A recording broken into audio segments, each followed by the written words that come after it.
तो भक्त जनों, आइए शनिदेव के विषय में कुछ जानकारी सुनते हैं या उनकी साथ कथा सुनते हैं। शनि ग्रह का धरती से 95 गुना अधिक बल है। 9 ग्रह के स्वामी के रूप में है। शनि देव पूजनिया सूर्या पुत्र भगवान शनिदेव को अन्याय और कर्मों का देवता माना जाता है। 9 ग्रहों का समूह में इन्हें सबसे क्रूर और गोसल माना गया है, लेकिन ऐसा हर किसी के साथ नहीं होता। शनि देव केवल उन्हीं लोगों को परेशान करते हैं जिनके कर्म में अच्छा नहीं होते, और भगवान शनि देव जिस पर मेहरबान होते हैं उसे धन धनाय से परिपूर्ण कर देते हैं। ज्योतिषी शास्त्र के अनुसार शनि महाराज एक ही राशि में 30 दिनों तक रहते हैं, ऐसा माना जाता है। भगवान शिव ने शनि देव को 9 ग्रहों में न्यायाधीश का कार्य सौंपा है। शनि महाराज की अपने वैसे तो कई कथा सुनी होगी, लेकिन आज हम आपके लिए भगवान शनिदेव के जन्म की अद्भुत कथा लेकर आया हूँ, जिसे पढ़कर आप पापों से मुक्ति पा सकते हैं। आइए जानते हैं। शनि त्रयोदशी के दिन करे या खास उपाय, हर दोष और कष्ट से मिलेगी मुक्ति। यह है शनि देव के 6 मंदिर जिनके दर्शन से दूर होता है शनि दोष। राशि के अनुसार करे शनि देव के विशेष उपाय, दूर हो जाएगा कुंडली दोष। शनि देव 9 ग्रहों में सबसे उग्र स्वभाव का ग्रह माना गया है।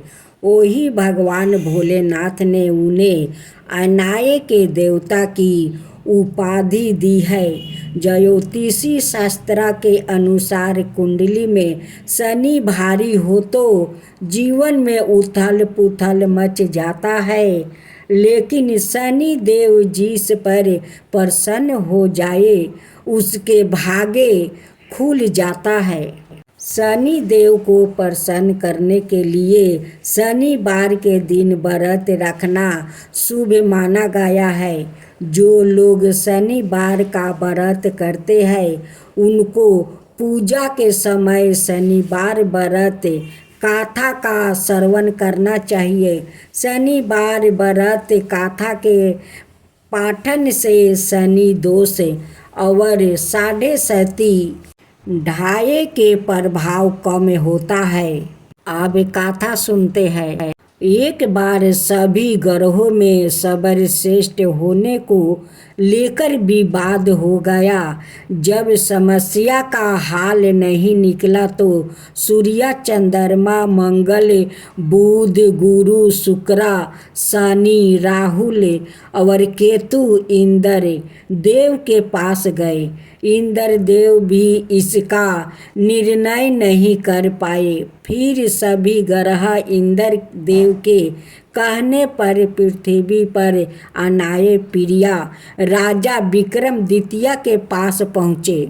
राजा विक्रमादित्य के पास पहुंचकर सभी ग्रहों ने अपने आने का कारण बताया।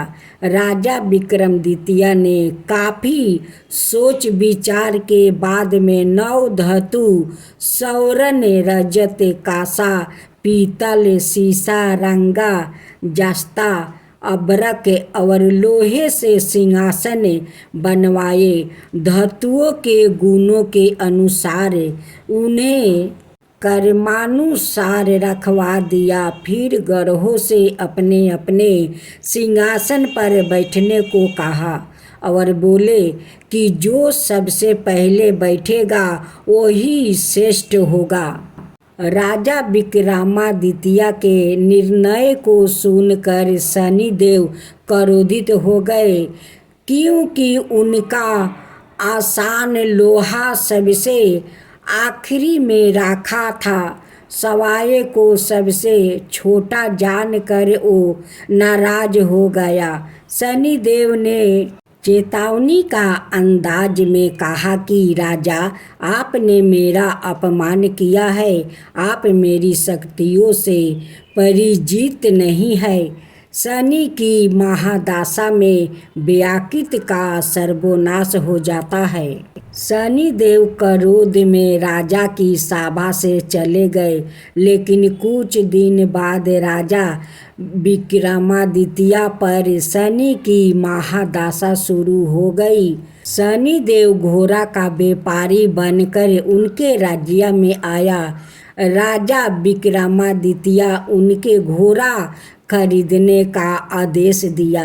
एक बार राजा विक्रमादित्य उनमें से एक घोड़ा पर सवारी कर रहे थे तो वो घोड़ा उन्हें जंगल में ले गया और गायब हो गया। भूखे प्यासे राजा को एक चरवाह ने पानी पिलाया तो राजा ने उसे औंठी दे दिया और राज्य में जाने का रास्ता पूछा। अन्याय करने पर शनि देव ने सिखाया विक्रमादित्य को सबक। नगर में आकर राजा विक्रमादित्य एक सेठ का यहाँ आराम कर रहे थे। राजा का कुछ देर वहाँ बैठने पर सेठ की बहुत कमाई हुई। उसने उन्हें भगवान व्याकृत समझा और अपने घर ले गया। सेठ के घर में सोने का हार खूंटी पर लटकाया था। सेठ घर से बाहर गया तो एक आश्चर्यजनक घटना घटी। अचानक हार गायब हो गया। सेठ ने राजा पर चोरी का आरोप लगा दिया और नगरी के राजा विक्रमादित्य के हाथ पैर कटवा दिया। अब राजा विक्रमादित्य की हुई बुरी दशा। एक तेली को राजा विक्रमादित्य की दशा पर दया आ गई।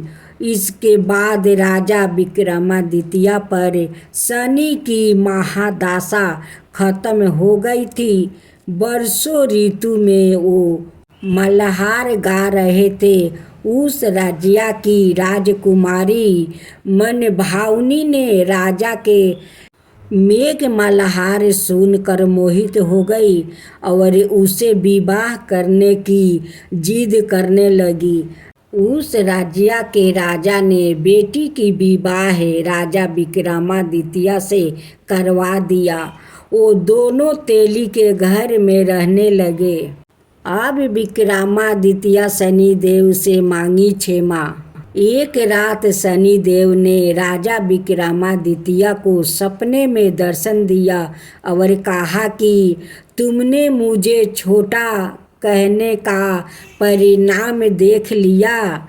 तब राजा विक्रमादित्य ने शनिदेव से क्षमा मांगी और कहा कि उनके जैसा दुख किसी को ना दे। शनिदेव ने कहा कि जो उनकी कथा का श्रवण करेगा और व्रत रखेगा उसे शनि दशा में भी कोई दुख नहीं होगा। शनिदेव ने राजा विक्रमादित्य के हाथ और पैर वापस कर दिया। शनिदेव के चमत्कार से सेठ का हार भी वापस अपनी जगह पर लौट आया। सेठ के सारी बातें पता चली तो उसने अपनी बेटी श्री कुंवारी का विवाह राजा विक्रमादित्य से कर दिया। राजा विक्रमादित्य अपनी दो पत्नियों मनभावनी और श्री कुंवारी के साथ अपने राज्य लौट आए। राजा विक्रमादित्य पूरे राज्य में घोषणा की कि शनिदेव ही सबसे ग्रहों में श्रेष्ठ है। शनिवार को शनिदेव की पूजा कथा और व्रत करने वाले पर वो प्रसन्न होते हैं। भक्त जनों, तो इस गाथा में आप सुनेंगे राजा का अहंकार और माँ काली को उस राजा का सपने में दर्शन देती है और उनकी अहंकार को बलिदान देने को कहती है। लेकिन राजा उल्टा समझ लेते हैं कि माँ काली सपने में कहती है किसी को बलि देना, लेकिन माँ काली कहती है कि तुम अपना अहंकार को बलिदान दो। लेकिन राजा उल्टा समझ लेते हैं। एक आदमी को पकड़कर माँ काली को पास ले जाते हैं बलि देने के लिए। तो इस गाथा और छोटे सा भजन में आप सुनिए। माँ मनुष्य को बलि नहीं मांगती है। भक्त सत्य सुंदरम राजा, तुम्हारा बलिदान दिया जाएगा।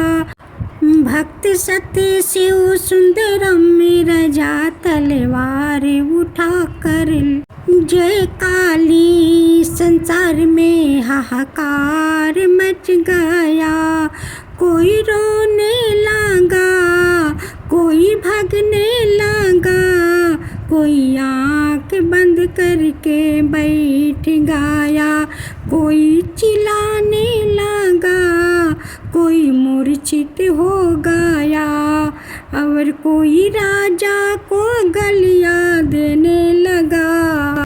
राजा समझता नहीं काली माता जी, देवी जो सबका शिव देखता है। किसकी मजाल जो उस पर हाथ उठा सके। राजा समझता नहीं काली माता जी, राजा समझता नहीं माता जी। देवी आदि मैं ना आती, और तू तलवार चला देता। यह तलवार तेरा ही मस्तक काट डालता। राजा समझता नहीं काली माता जी, राजा समझता नहीं माता जी। देवी राजा तू नहीं पहचानता कि ये ही महात्मा है, जिनको भगवान और जगत गुरु है। जैसे दो पद प्राप्ति है, जैसे दो पद प्राप्ति है। राजा समझता नहीं माता जी, राजा समझता नहीं माता जी। देवी इनका चरण कमल पर अपना सिर रख दो। आज से इनका अपना गुरु बना लो, और इनके उपदेश से जीवन का संचालन करना। राजा भक्त के चरण पकड़ कर मांगता है क्षमा। राजा भक्त के चरण पकड़ के मांगता है क्षमा। हे क्षमा निधान, हे क्षमा निधान, देवी अंतर्ध्यान हो गई, देवी अंतर्ध्यान हो गई। अमीर को उठाकर फकीर ने छाती से लगा लिया, छाती से लगा लिया। पहले तो प्रजा दुख के आंसू बहा रही थी, अब ओ सुख के आंसू बहाने लगी, अब ओ सुख के आंसू बहाने लगी। जय माँ काली, जय माँ काली। माँ काली कहते चलो, माँ काली का कृपा का गुण गाते रहो।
जेठ माह के कृष्णा पक्ष की अमावस्या को वट सावित्री व्रत माना जाता है।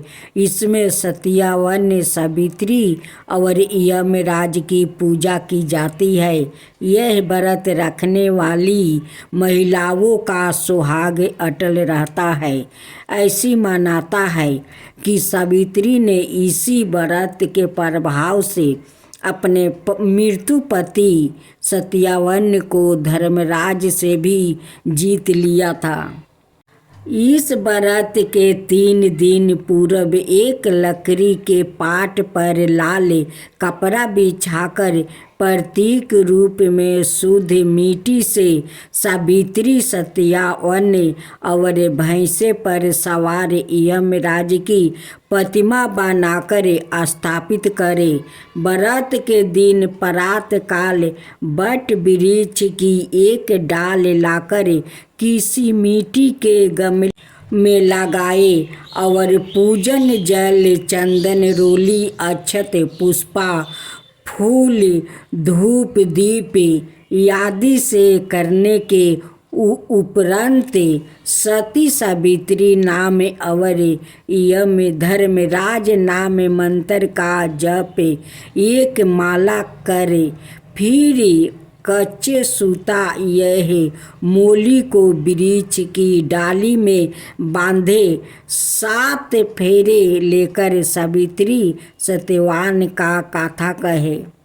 राजा अश्वापति के पुत्री सावित्री ने धूमसेन के पुत्र सत्यावन की कीर्ति सुनकर उन्हें पति के रूप में चुना। यह बात जब देव ऋषि नारद को गाता हुई तो वो राजा अश्वापति से बोले, राजन, सत्यावन की 1 बरस के बाद मृत्यु हो जाएगी। नारद मुनि की बात से अश्वापति विचलित हो उठे। उन्होंने अपनी पुत्री सावित्री को समझाया, ऐसे अल्पाहु व्याकृत के साथ विवाह करना उचित नहीं है, इसलिए कोई दूसरा वर चुन लो।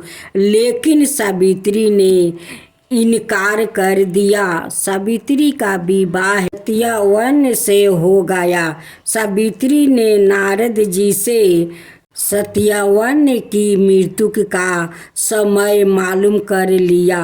जब पति की मृत्यु का दिन नजदीक आ गया तब सावित्री ने 3 दिन पूर्व से ही उपवास शुरू कर दिया।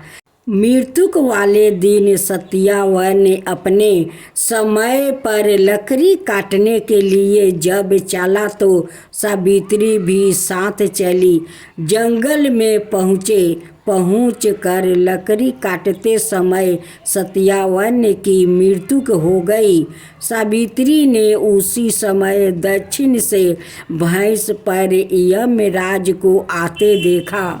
धर्मराज जब सत्यावन के प्राण लेकर चले तो सावित्री भी उनके पीछे चल दी। पहले तो यमराज ने उसे देवी विधान सुनाया, पर उसकी निष्ठा देखकर वर मांगने को कहा।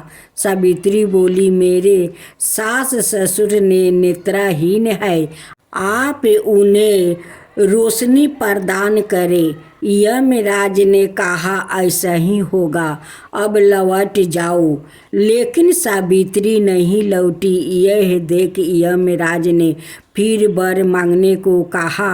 सावित्री बोली, मेरे ससुर का राज्य छिन गया है, उन्हें फिर मिल जाए। यमराज ने यह वरदान भी दिया, पर सावित्री ने पीछा नहीं छोड़ा। अंत में यमराज ने उसे पुत्र होने का वरदान दिया। इस पर सावित्री ने कहा कि बिना पति के पुत्र कैसे संभव है। अंत यमराज को सत्यवान को जीवन दान देना पड़ा। यमराज भगवान की जय हो। यमराज भगवान की जय हो। एक महिला से यमराज ने कहा कि मैं तुम्हारे प्राण लेने आया हूँ, मैं तुम्हारा थोड़ा समय देता हूँ। अपनी किस्मत बदलने के लिए इस पुस्तक में जो चाहे लिख दो, वो ही हो जाएगा। महिला ने पुस्तक में देखा तो वह लिखा था, तुम्हारी सहेली को खजाना मिलने वाली है। इसके बाद क्या हुआ? एक महिला को यमराज मिले, लेकिन वो उन्हें पहचान नहीं सकी। उसने यमराज को पानी पिलाया। इसके बाद यमराज ने महिला से कहा कि मैं तुम्हारे प्राण लेने आया हूँ, लेकिन तुमने मुझे पानी पीने के लिए दिया, इस कारण मैं तुमसे खुश हूँ। तुम्हें एक अवसर देता हूँ, तुम अपना भाग्य बदल सकती हो। या कहकर यमराज ने एक पुस्तक महिला को दे दिया और कहा कि इस पुस्तक में तुम्हारे नाम का एक दृष्टि है, वहाँ तुम अपने लिए जो चाहती हो वो लिख सकती हो। जैसा लिखोगी वैसा ही होगा। महिला ने पुस्तक हाथ में ली और जैसे ही उसे खोला तो उसमें लिखा था कि तुम्हारी सहेली को खजाना मिलने वाला है। महिला ने वहाँ लिख दिया कि उसे खजाना ना मिले। अगला पोस्टर खोला तो उस पर लिखा था कि तुम्हारी पड़ोसी का पति राजा का मंत्री बनने वाला है। महिला ने वहाँ लिख दिया कि वो मंत्री ना बने। कुछ ही देर में उसे अपने नाम का पृष्ठ मिला। वो खुद के लिए अच्छा लिखने के लिए सोचने लगी, लेकिन जैसे ही वो लिखने वाली थी, यमराज ने पुस्तक के ली। यमराज ने महिला से कहा कि अब तुम्हारा समय खत्म हो गया है। तुम दूसरों का बुरा करने के चक्कर में खुद का भला नहीं कर सकती है। महिला को पछतावा होने लगा कि उसने सुनहरा अवसर खो दिया। इसके बाद यमराज ने उस महिला के प्राणों का हरण कर लिया। इस कथा की लिख यह है कि काफ़ी लोग दूसरों का बुरा सोचते रहते हैं, मौका मिलने पर दूसरों का बुरा करते हैं। इस चक्कर में वो कई बार खुद का भला करने का अवसर खो देता है।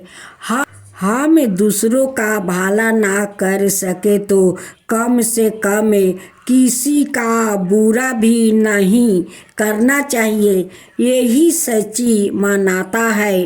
अगर वो महिला अपनी मित्र और पड़ोसी का बुरा नहीं सोचती तो खुद का भाग्य बदल सकती थी, लेकिन उसने पहले उनका बुरा करने की सोची और खुद के प्राण नहीं बचा सकी।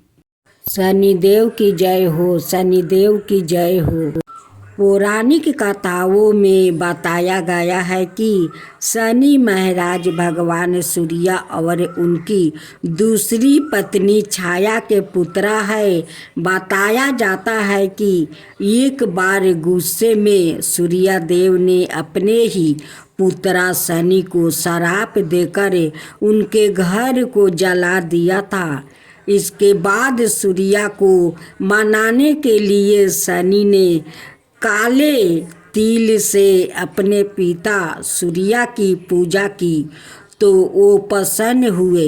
इस घटना के बाद से तिल से शनि देव और उनके पिता की पूजा होने लगी। पौराणिक कथाओं के अनुसार ऐसा भी माना जाता है कि शनि देव को तिल से भय लगता है और अगर उनके सामने तिल रखा जाए तो उनका क्रोध शांत होता है। माना जाता है कि शनि देव पवन पुत्र हनुमान जी से भी बहुत डरते थे।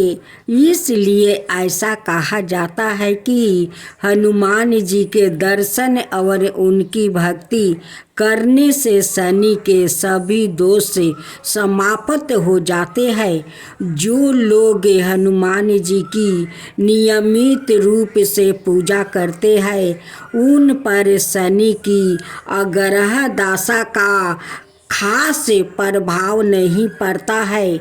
इसके साथ एक और घटना का वर्णन मिलता है जिसके अनुसार जब दासानन रावण ने सभी देवताओं को बंदी बना लिया था तब उनमें से एक शनिदेव भी थे। त्रेता युग में जब हनुमान जी माता सीता से मिलकर और लंका दहन करके लौट रहे थे तब उन्होंने सभी देवताओं को लंकेश्वर के बंदी गृह से छुड़ा लिया था। जिसके बाद शनिदेव ने यह वरदान दिया कि जो भी कोई व्याकृत पूरे मन से हनुमान जी की भक्ति करेगा उसे शनि का प्रकोप नहीं सताएगा। पौराणिक मान्यताओं के अनुसार शनि देव को पीपल से बहुत भय लगता है। इसलिए शनिवार को पीपल के पेड़ के नीचे सरसों के तेल का दीपक जलाने से शनिदेव प्रसन्न होते हैं। शास्त्रों में बताया गया है कि जो पीपलद मुनि का नाम जपेगा और पीपल की पूजा करेगा उस पर शनि दशा का अधिक प्रभाव नहीं होगा। अच्छे अच्छे को अपनी लीला से सबको सिखाने वाले भगवान श्री कृष्णा को शनिदेव का इष्ट मानाता है कि अपने इष्ट का एक दर्शन पाने को शनिदेव ने कोकिला नाम की एक अंधेरी गुफा में कठोर तपस्या की थी। तब शनिदेव के कठोर तप से प्रसन्न होकर श्री कृष्णा ने शनिदेव को कोयल का रूप में दर्शन दिए थे। तब शनिदेव ने कहा था कि वो अब से कृष्णा जी के भक्तों को परेशान नहीं करेंगे। शनि महाराज अपनी पत्नी से भय खाते हैं, इसलिए ज्योतिषी शास्त्र में शनि की दशा में शनि पत्नी का नाम मंत्र जपना भी शनि का एक उपाय माना गया है। ग्रहों में वर्णित कथाओं के अनुसार एक समय शनि पत्नी त्रिऋतु स्नान करके शनि महाराज के पास आई थी। अपने इष्ट देव श्री कृष्णा के ध्यान में लीन शनि महाराज ने पत्नी की ओर नहीं देखा था। क्रोध होकर पत्नी ने श्राप दे दिया। पिता सूर्यदेव के कहने पर शनिदेव को बचपन में एक बार सबके सिखाने के लिए शिव जी ने उन पर प्रहार किया था। शनिदेव इससे बेहोश हो गए तो पिता के मिनती करने पर शिव जी ने वापस उन्हें सही किया। तब से मनाता है कि शनिदेव शिव जी को अपना गुरु मान करे उनसे डरने लगे। इसलिए ज्योतिषी शास्त्रों में शनि की गोचर दृष्टि से बचने के लिए महादेव का वचन उनकी पूजा को अनिवार्य माना जाता है। भक्तजनों, अब हम लोग आरती सुनते हैं। जय जय शनि देवा साम्यंग विक्रमी दृष्टि चतुर्भुजधारी नील सजा की सवारी। जय जय श्री शनिदेव। विकट मुटुक शिशिराजित दीपत है लीलारी। भक्तन की माला गले शोभित बिहारी। जय जय श्री शनिदेव। मोदक मिष्टन पान चढ़े है सुपारी। लोहा तिल तेल उर्दी महिषी अति प्यारी। जय जय श्री शनिदेव। देवदनु ऋषि मुनि सुमिरत नर नारी। विश्वनाथ धरत ध्यान शरण है तुम्हारी। जय जय श्री शनिदेव। भक्तन के हितकारी। जय जय जय शनिदेव।